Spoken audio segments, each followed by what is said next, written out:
Healthy concrete. Safe infrastructure, save life. সুপ্রিয় দর্শক শ্রোতা, আপনাদের অনুরোধের প্রেক্ষিতে হেলদি ব্লক দিয়ে নির্মিত ভবনে কিভাবে ইলেকট্রিক্যাল এবং প্লাম্বিং পাইপ এটা কাটিং করা হয় সেটাই দেখানো হচ্ছে। আপনারা দেখুন। আজ আমরা কুষ্টিয়া মজমপুর আমাদের প্রজেক্ট এয়ার মোটরসের প্রজেক্ট, এখানে আপনাদের দেখানোর চেষ্টা করছি যে অ্যাকচুয়ালি আপনারা অনেকেই কোশ্চেন করেন যে এটা আসলে কিভাবে কাটিং দেবে। সেম যেভাবে ব্রিকের কাটিং দেওয়া হয় সেভাবে কাটিং দেওয়া হয়েছে এবং এখানে পাইপটা গেছে। সুতরাং এটা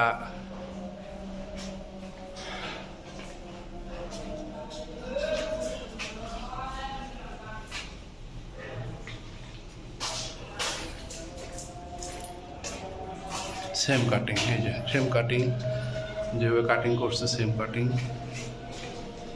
সেম কাটিং। সুতরাং আমরা খুব ইজিভাবেই ইলেকট্রিক্যাল লাইন বা প্লাম্বিং লাইন এগুলো আমরা করতে পারবো।